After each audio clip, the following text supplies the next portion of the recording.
সত্য ঘটনা অবলম্বনে রচিত একটি অসমাপ্ত প্রেমের কাহিনী। 27 অক্টোবর 2015 ভোর 5টা। শীতটা যেন জেঁকে বসেছে। সময়টা তখন নভেম্বর মাসের শেষের দিকে হবে। লন্ডনে এই সময় খুব ভালো ঠান্ডা পড়ে। সারাদিন কাজ শেষে ক্লান্ত শরীরে বাসায় ফিরছে অপু। প্রতিদিন কাজ শেষে সন্ধ্যা 7টার বিশেষ ট্রেন ধরে লুইসামের DLR স্টেশন থেকে আসে। আজকে কাজ থেকে বেরোতে দেরি হওয়ায় অল্পের জন্য ট্রেনটা মিস হয়ে গেল।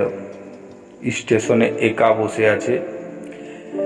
নেক্সট ট্রেন আসতে আরও 20 মিনিট বাকি।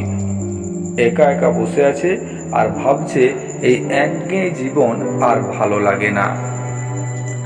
প্রতিদিন কাজ না হয় পড়াশোনা, প্রেম করতে খুব ইচ্ছে হয়। যেই কথা সেই কাজ। পকেট থেকে মোবাইল বের করে ফোন দিল বাংলাদেশে। অনেক দিনের পুরনো এক বান্ধবী উর্মি। বান্ধবী বললে ঠিক ভুল হবে। উর্মির সাথে অপুর পরিচয় সেই ইউনিভার্সিটি থেকে। অপুর ছোট বোনের বান্ধবী উর্মি। উর্মি তখন কলেজে পড়ে। উর্মি মনে মনে অপুকে খুব ভালোবাসত। অপুও তা বুঝত, কিন্তু অপু কখনো সেই ভালোবাসায় সায় দেয়নি। বাংলাদেশ সময় তখন রাত 1টা। ফোন বাজছে। অনেকক্ষণ ফোন বাজার পর ফোন রিসিভ করলো উর্মি। অনেকদিন কথা হয় না উর্মির সাথে অপুর। চিনতে একটু অসুবিধা হচ্ছিল। যাই হোক, অবশেষে পরিচয় পর্ব শেষ হলো। উর্মি, প্রেম করব, একটা মেয়ে খুঁজে দাও না। প্রেম করবেন আপনি? আপনাকে দিয়ে প্রেম হবে না। কেন? জিজ্ঞাসা করলো অপু। আপনার যেই মেজাজ, মেয়েরা পালাবে আপনাকে ছেড়ে। তবে একটা মেয়ের নাম্বার দিতে পারি। আমার বড় বোনের মেয়ে, নাম রাহা, খুব ভালো মেয়ে। দাও তাহলে, বলল অপু। সবে মাত্র ইন্টারমিডিয়েট পরীক্ষা দিয়ে নোয়াখালীতে বিজ্ঞান ও প্রযুক্তির ইউনিভার্সিটিতে ভর্তি হয়েছে রাহা। মেয়েটি দেখতে শুনতে অত সুন্দর না হলেও অসম্ভব ভালো মনের। আজকালের এই সময়ে রাহার মতো মেয়ে পাওয়া হয়তো একটু কঠিনই বটে। একদিন কাজে যাওয়ার পথে অপু ফোন দেয় রাহাকে। অদ্ভুত মায়াবী এক কণ্ঠ। প্রথমে কথা বলতে রাজি হয়নি। 2-3 দিন চেষ্টা করার পর 3-4 মিনিট কথা হয় অপুর। তারপর আস্তে আস্তে কথার পরিমাণ বাড়তে থাকে। শুরু হয় একটা নতুন সম্পর্কের। অপুর অগোছালো জীবনে রাহার আগমন যেন এক নতুন আবহের সৃষ্টি করে। নতুন এক প্রাণ ফিরে পায় অপু। অপুর ফোন পেলে রাহাও যেন নিজেকে চিনতে শেখে। অধীর আগ্রহ নিয়ে রাহা বসে থাকে, কখন অপু ফোন করবে, কখন কথা হবে। একটি মেয়ে যে কতটা নিঃস্বার্থ ভালোবাসতে পারে তা হয়তো এই রাহাকে না দেখলে কখনো বোঝা যেত না। এভাবে 2 বছর কেটে যায়। অপু তার ফ্যামিলিকে জানায় সে রাহাকে বিয়ে করবে।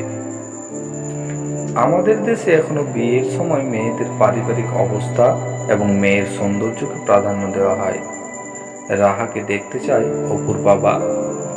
একদিন ঘটা করে দেখাও হয় দুই পরিবারের, কিন্তু বিধিবাম অপুর পরিবারের কারুরই পছন্দ হয় না রাহাকে, একমাত্র অপুর ছোট বোন বাদে। পারিবারিক অবস্থা, মেয়ের সৌন্দর্য সবই যেন অপছন্দ অপুর বাবার। অপুর পরিবারে শুরু হয় বাংলা সিনেমার কাহিনী। অপু লন্ডন থেকে ফোন করে সবাইকে বোঝাতে বোঝাতে ক্লান্ত হয়ে যায়।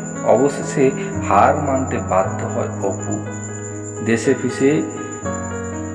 দেশে ফিরে বিয়ে করে অন্য এক মেয়েকে। স্বার্থপরের মতো একটি বারের জন্য দেখা করেনি অপু।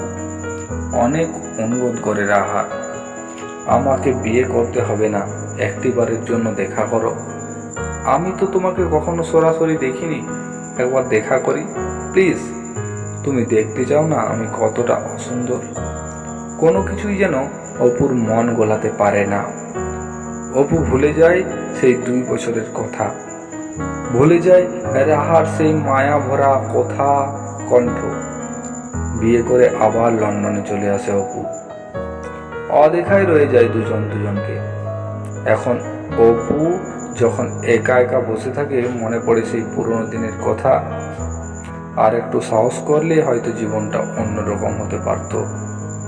অপু প্রায় ভাবে কেমন আছে রাহা? রাহা কি বিয়ে হয়েছে? রাহার কি এখনো আমার কথা মনে আছে? রাহা কি জানে যে আমার একটা মেয়ে হয়েছে? রাহার কি পড়াশোনা শেষ? রাহা কি চাকরি করে?